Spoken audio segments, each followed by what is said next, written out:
Hello guys, so magandang gabi, welcome to Rush Dry TV Tour. So nandito tayo ngayon sa Pila Municipal Center. Ayan, yung plaza ng Pila.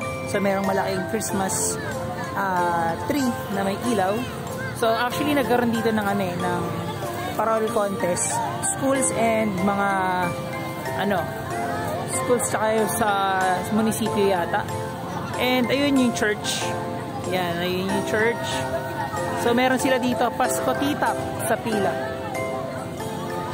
Ayan. So, ito si Rishi. Hi, Rishi. Dito kami ngayon sa plaza ng Pila, Laguna. Sobrang solid. So, take muna tayo ng mga videos dito. And then, yun. Food trip lang tayo ngayon kasi tapos na.